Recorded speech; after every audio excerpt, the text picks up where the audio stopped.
I am willing to apologize to people directly. It sounded like I was claiming I was a victim. I want to make that very clear that I am not a victim in this situation. And the things that I did were unacceptable. And I took something from people. I took memories and events, and they're now clouded and darkened by my selfish and reckless behavior. Being inappropriate with these people robbed them of their sense of safety and security, and it broke trust, and I am deeply sorry. I hope that even if you think I'm not being sincere or you don't believe my sense of sadness over it, I hope that now that you were able to say it, you can move past it. After all this time, I'm very deeply saddened that I did this to people that I thought were friends. I considered friends and I cared about, and I had no intention for this to happen, but that does not excuse it, and that does not make it any less painful.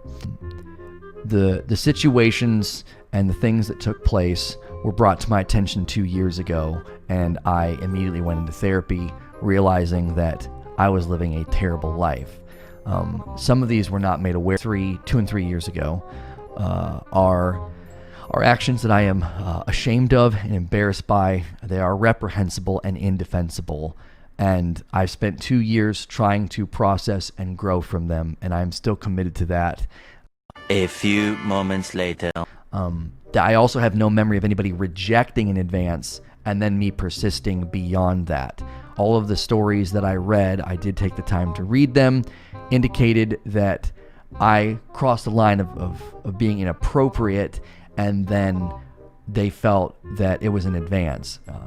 To me, I think it's important to distinguish this category that I went to these events and behaved in a way that's indefensible, but I did not, in my recollection of the events and in my memory, I did not harass and seek out and persist in unwanted advances.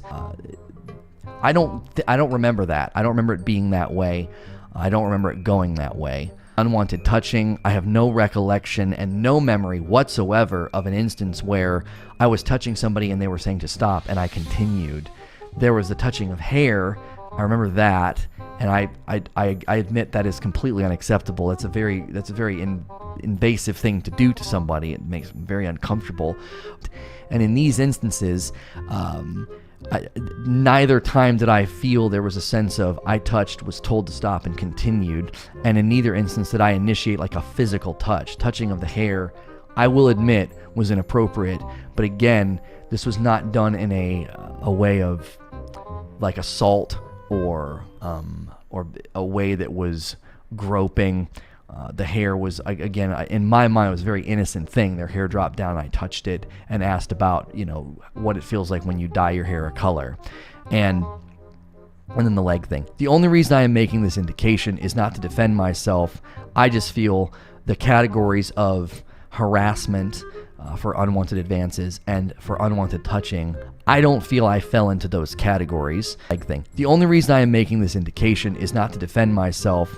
I just feel the categories of harassment for unwanted advances and for unwanted touching, I don't feel I fell into those categories.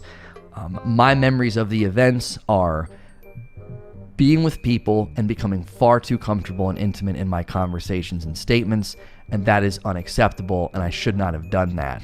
I do not have memories of these instances where I touched or made advances that were rejected.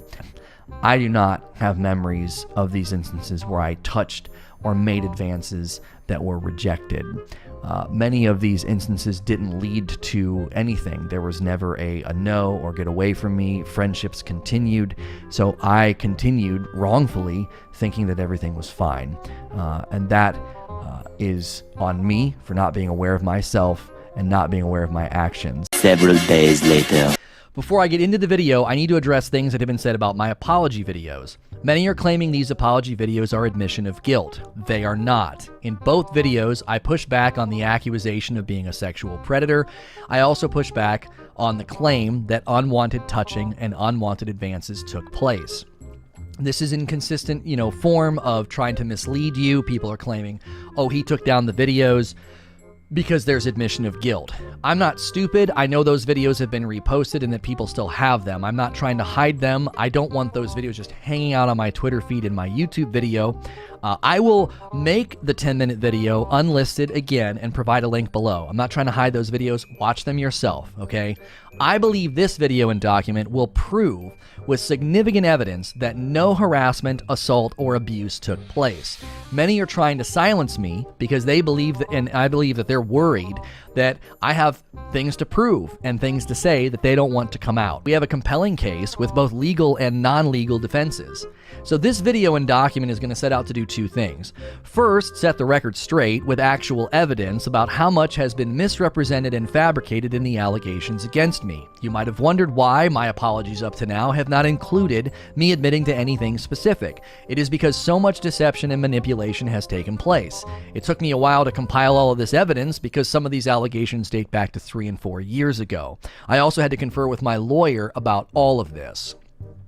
Second, I want to establish a clear and compelling case that I was conspired against, defamed, and have had my business irreparably harmed.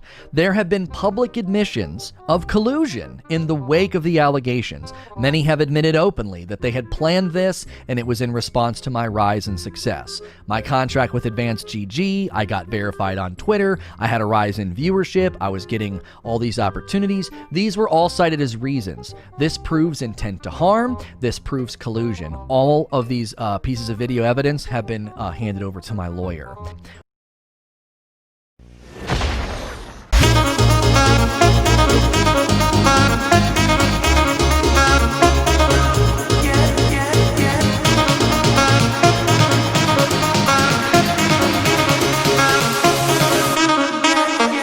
Alright, so I am Church of Caboose, and I am continuing this video series on following Lono, giving my thoughts and opinions, as well as some facts, and just trying to see what the heck is going on. Now, if you didn't notice at the beginning of this video, I had at the beginning opening scenes where it's kind of like the tan beige cream wall behind him as a background. That was his apology video. So I took clips from there that really contradicted his significant proof video, which was some of the clips that I had from where it was the black screen with screenshots and stuff behind him. Now, those came from a video that he said was significant proof, basically that I'm a victim and I did not do anything wrong, or at least not as a sexual predator, assault, or harasser. So I just wanted to make sure I covered this with you guys. Some of my fans, or I guess viewers from the last couple of videos, asked if I saw this and wanted to know if I would cover it. So that's what this video is about, and trying to really try and see what the heck is going on. So if you enjoy this video, well, I guess enjoy is kind of a weird word, but if you appreciate this video, make sure you like it, share it. I'm sure YouTube's going to suppress the hell out of it, and the only way we might be able to get some information around and try to hold folks accountable would be to interact with this video, so that way YouTube's algorithms don't suppress it as badly. And then of course, feel free to subscribe to my channel. So the first thing I wanted to do was establish some themes within I guess the significant proof video. The first thing is there is lots and lots and lots of contradiction, right? So if you watch the videos, which by the way, I've got links for both of them in the description box. In the apology video, he says lots of things like, I am sorry, I did things that were indefensible, which ironically he's now trying to defend, and I did things that are reprehensible. I took away memories and stole events from people that should have been good memories and positive experiences. He says things like, I did, basically admitting vaguely to all of these different things like assault and harassment. Now, assault's a lot harder to prove, but we can at least say it's within reason that he is admitting to having committed harassment, which is why I put the harassment little screenshot, because he mentioned in one of those apology video things, he starts off great and then flips to, I don't remember doing anything. He's like, I didn't harass anybody. So I put the legal definition of what sexual harassment is according to a legal foundation that has to do with parts that are actually within workers' rights, and I believe a part of the Bill of Rights. So anyways, so you have all these contradictions going around. One of the most notable contradictions, besides I didn't do it, and then a thing saying in the apology reads like, I kind of at least did it, because it's reasonable to assume if you have nothing to apologize for, then you won't apologize and be as specific as he was. So it's a really weird contradiction. But the other big thing was he went from, in that apology video, the one with the tan background, saying, I have no recollection of doing these things. And that kind of made sense. It was known that he was drunk and high, and he admits in that significant evidence video that he was getting really high and having a very bad trip. So how do you go from being super not remembering everything to all of a sudden you're almost like, I see sounds? You know what I mean? Like, he's going from, I have no recollection of doing these things, to, yep, I was really, really high, I was on a bad trip, these are the reasons why I did stuff, and it just sucks that she perceived it differently.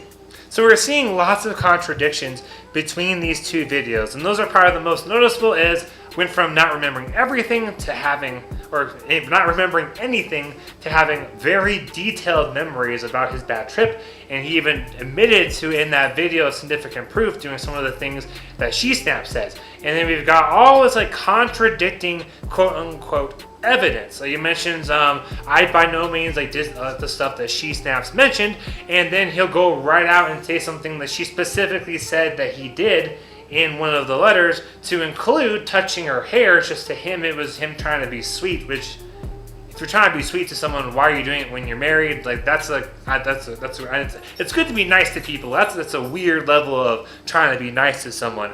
And then we have him talking about, like, yes, he admitted to having his hand on her leg during some sort of a board card game, something or other. And then he also talked about the bus experience and mentioning, I'm really liberated sexually when I'm high. And those are all three things that SheSnaps mentioned. So it's really bizarre. We've got a video where he's like, I don't remember everything. Then the other video, he remembers everything. Then in one video, he's like, I did stuff. In the other video, he's like, I didn't do stuff, but at the same time, I did stuff. And it's just really bizarre, all these contradictions that are going on into this video. And he talks about, like, I'm not dumb. And then yet, he puts out all this stuff that should be a field day for any defense lawyer, right? Like, he's right. He's not an idiot. That's part of the reason why I used to watch his various blogs and why I've been paying attention so much to what's been going on with him. He's not an idiot. And he talks about, like, how he's conferred with his lawyers. And I just cannot see any lawyer letting him bring up all this information. And maybe it's just because the stuff he brings up, at best, is circumstantial evidence. Which leads us into the next big theme of his whole significant proof video, which is the evidence. Throughout the whole video, he gives proof that's just about as reliable as SheSnaps, right? He talks about how nothing happened, things aren't verifiable, and all he's got to show are screenshots. And what's one big huge problem with screenshots? One, we don't know the whole story. Like, you can easily take out parts that make you look better. Just like from the clips at the beginning of this video, I could have taken out parts that proved my point more and left out other things, which to some degree I did. Like, I can't put down the whole hour-and-a-half long significant proof video as an opening clip, so I only took snippets out of there. The same thing happens with screenshots. Then we have the other huge problem with text, which is tone. It is very hard to read someone saying ha ha as ha ha ha, oh my gosh, or ha ha, this is awkward. You know what I mean? So this is a really weird proof to try and be using. Then his other big moments of proof are people like Professor Broman, who's another huge Destiny 2 streamer, taking him aside at an event he wasn't supposed to be at as a content creator, and then being like, hey, you think that we think you're a piece of crap, but we don't. Things will get better, like, hang in there.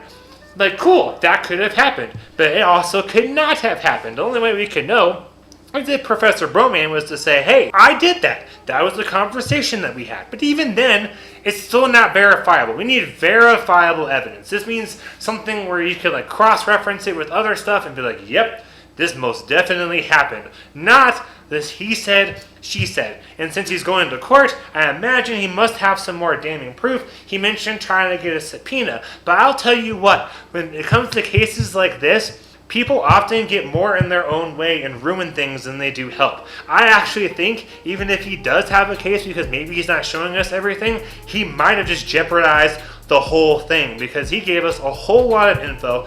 He was easily able to compile a video that shows conflicting statements on his own part, like from his own videos, And the evidence he's showing from my 4 years of school in criminology and criminal justice, including some law classes, I'm not a lawyer, I just have some experience with it. This evidence to me seems circumstantial at best. This does not scream to me like damning evidence where you could be like, yep, that's definitely it. This is more like, well, it kind of works out to what you're wanting, but you never know. So it's kind of like circumstantial evidence. And so that's kind of been the huge theme, is the type of evidence that he has. He spends like the whole hour and 20 minutes basically giving you the same evidence. Something else he seems to be doing with all this evidence is trying to confuse the shiznits out of everybody. So if you think back to elementary school, middle school, you get word problems, right? It's kind of like a big thing that you start learning. And one of the things the teacher does is tell you what information matters and what doesn't. Once you can know what information matters, you're much better able to solve the problem. Well, Lono clearly muddies the water with butt tons of extra information we do not need to know. It's like we have a word problem, but instead of it being a couple of sentences, it's like a whole like PhD dissertation. Like that's like what he's doing to us, and I feel like he's trying to manipulate, or I guess maybe the better term is gaslight, his current followers into being like, oh yeah, look, and then like you kind of forget about what the actual original stuff was brought up. Because he brings up things like, well, you might have all heard about some rumors. I was like, I had actually no idea. Why don't you tell us about the stuff that we want to know about? He spends very, very little time actually talking about the stuff we want to know about. He spends lots of time talking about how he was kicked out of various summits like GCX and St. Jude interactions and stuff that just does not seem to matter a whole lot. And it makes it where you feel like, oh, he's got to be telling the truth, because you get kind of lost in the weeds. And I cannot imagine that was accidental. He is too smart to be doing something like that by accident. So I think he's actually trying to almost cover his own tracks and get people lost in the sauce. They watch this video if for some reason they want to hate their lives for an hour and a half, or in my case, because of how confusing and polarizing the apology was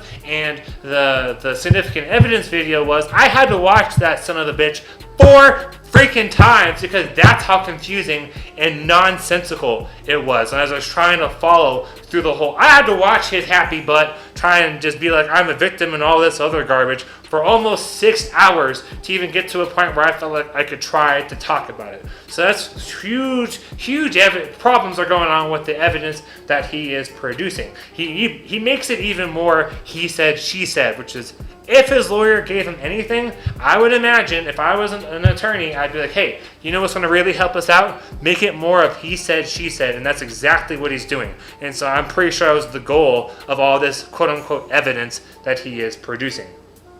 Another huge consistent theme throughout the whole thing is that hanging out means we are okay. So he constantly references the text, occasions where she snaps was like, hey, let's go out and do stuff, as proof for why what he did was actually not assault, not harassment, it was perfectly okay.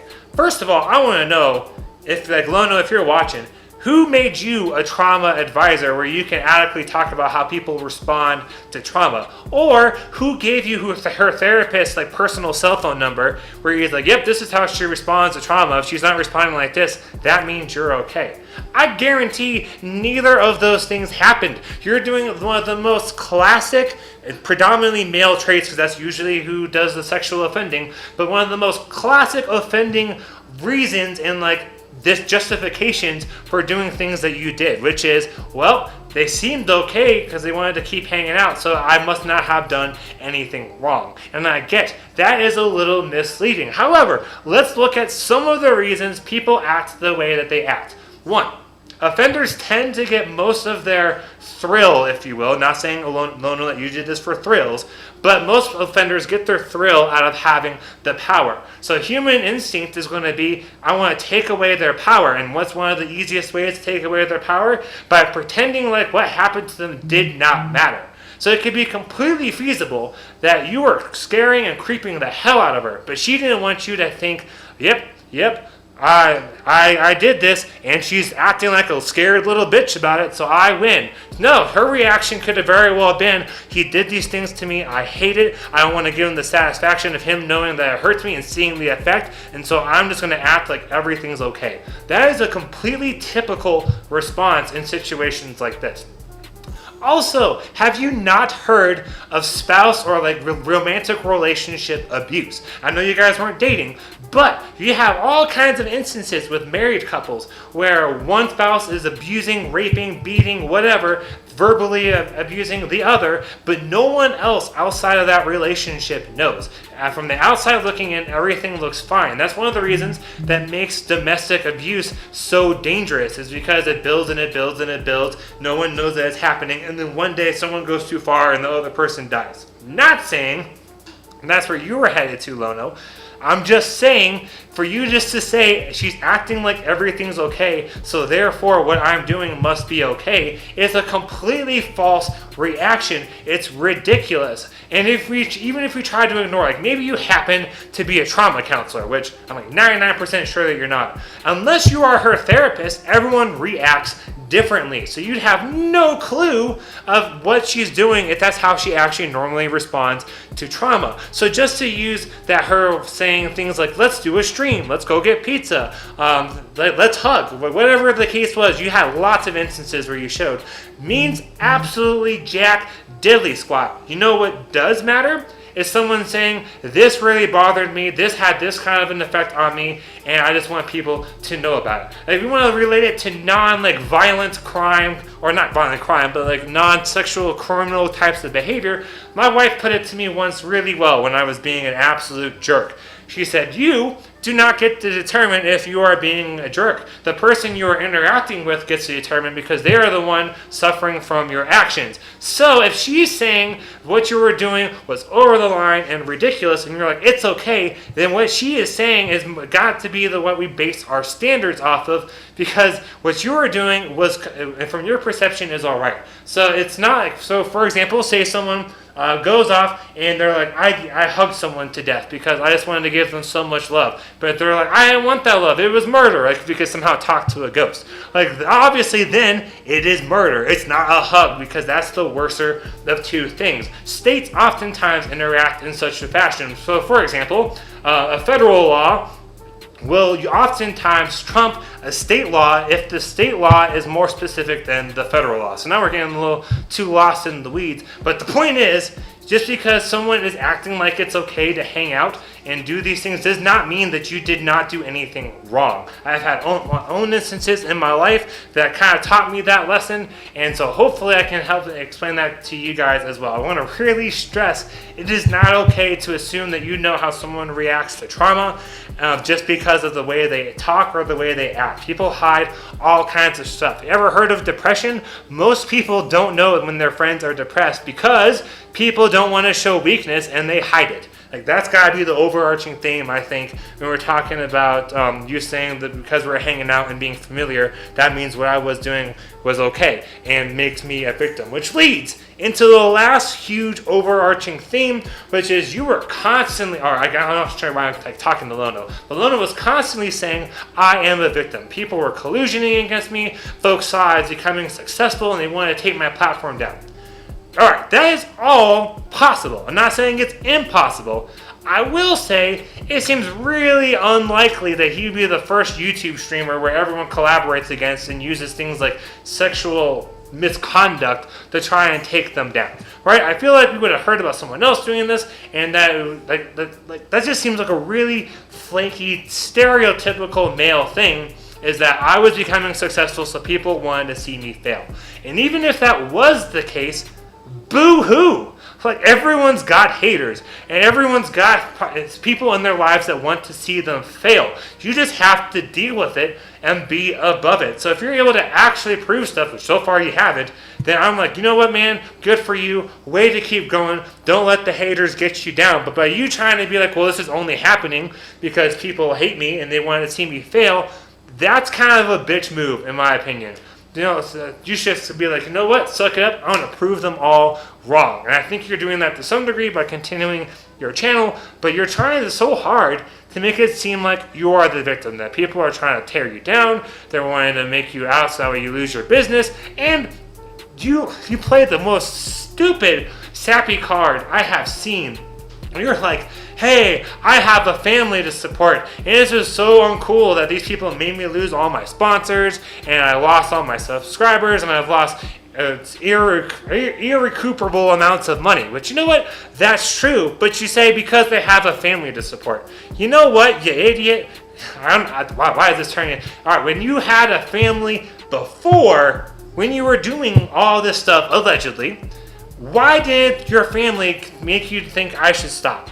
Why did your family make you go, you know what? If you assume some of the stuff he's saying is true, right? Which is that he knew She Snaps was coming after him, but he kept hanging out around her anyways. Why?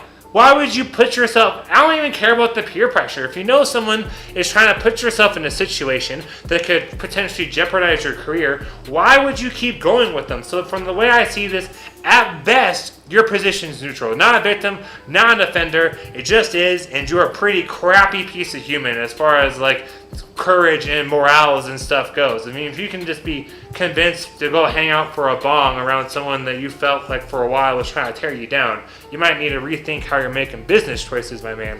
And I'm also not at all a fan. In the video, he actually rags on people's like normal day jobs. He mentioned something about that people were telling him he should go and be a grocery bagger. And the way he says it makes it sound like it's an insult. And you know what? People gotta do what they gotta do to make a living. Am I proud of the fact that I'm a 27-year-old that barely makes enough to pay the bills? No, but you know what? I work 2 jobs, I try and do this, and I just go for it. I'm just doing the best that I can. So how dare you try and hate on other people for doing the best that they can and going through work, trying to make ends meet as best as they can, and you just pick grocery bagging. So I think to me, this says a lot about who you are as a person and the fact that you feel like you spent so much time building up a career that you couldn't go back to doing something like grocery bagging. And you know what? Maybe, just maybe, you should have thought about that before you put yourselves in these situations. Because if we just ignore and be like, you know what, everything you said was true, She Snaps was lying, I'm not saying that, I'm just saying if we were to find out this is the case, why did you put yourself in those situations? Why did you just not get out of there and move on with your life and do what you had to do to keep things rolling? Okay, so those are kind of the themes from the videos that I watched. I really want you guys to take away the fact there's a lot of contradictions. There's a lot of things where he would say, I have no idea, then he has lots of ideas. He'd be like, I didn't do these things, then admit, flip around and say, I did do these things, just in a different perception. So what I'm gathering as a whole is that he, in fact, did a lot of the things that She Snaps and other people said that he did. It's just his perception was different, and so he's mad that he's losing money in scholarships. And I get being frustrated. That sucks. I lost a position I had once and got moved because of a misunderstanding. But you know what? I sucked it up. It's like, you know what? Absolutely right. That was probably not the best thing for me to have said or put myself into that situation from, and I moved on, and I'm bringing that into like future positions throughout the rest of my life. Lono needs to just really do that and accept the fact that when you are the victim, you need to be able to express and talk about yourselves and not just have thrown in your face, because it's something else he did with him being a victim. But he said a couple of times, I was a smaller streamer than She Snaps, so I surely couldn't have been trying to abuse my power. That is a dumb. You're both streamers. You're both growing up in the world. You both are trying to build connections. So at the very least, one could argue you were both trying to build off of each other as a possible factor. But just to try and blow off with one of the most stereotypical things I've ever heard, which is, well, since I had no authority to abuse or use, she couldn't have been like getting thrown off because I'm getting attacked because of that. No, like that's not how all this stuff works. It is incredibly rare for that to actually be the case, and you'd have to have a lot more proof than just using Snaps screenshots in your opinion to say she was abusing, saying all these things to take me down and to get all my followers and to build off my fame and my downfall. So those are kind of the big takeaways I want to have. I will do my best to stick with this whole story and keep you guys all up to date. If you do see things, make sure you comment down below, like what one viewer did that was like, hey, I probably should do this video, because I originally wasn't going to. Guys, it's really not that hard to not get in trouble. Like you do something like, oh crap, that was weird, because like you probably feel it's off, and just learn from it and not do it again. Not this whole putting yourself in the situation over and over. Because he says, I'm not a sexual predator, I did not harass or assault anybody. Then he goes around admitting to things that could constitute assault and being a predator, but he definitely could be nailed for sexual harassment because of the definition I put in there. All it has to be is things like words, looks, glances, positions you take, feelings you give people over several times and over an extended period of time, and it has been shown that he has definitely done that. So at the very least, I'm pretty confident if there was to be some civil or a criminal thing, he would be found guilty of sexual harassment. Thank you guys all so much for watching. I really appreciate it. Let me know what you guys think down below. I'm sure I'm going to get some hate comments from this saying I'm just trying to piggyback off of Lono. And you know what? I want to cover things that people are vested in. I want to cover things that I am vested in. And so, you know what? There's probably a little bit of truth to that. But I also care about it a great deal. Thank you all so much for watching. I am Church of Caboose. Have a great week and happy grinding, y'all.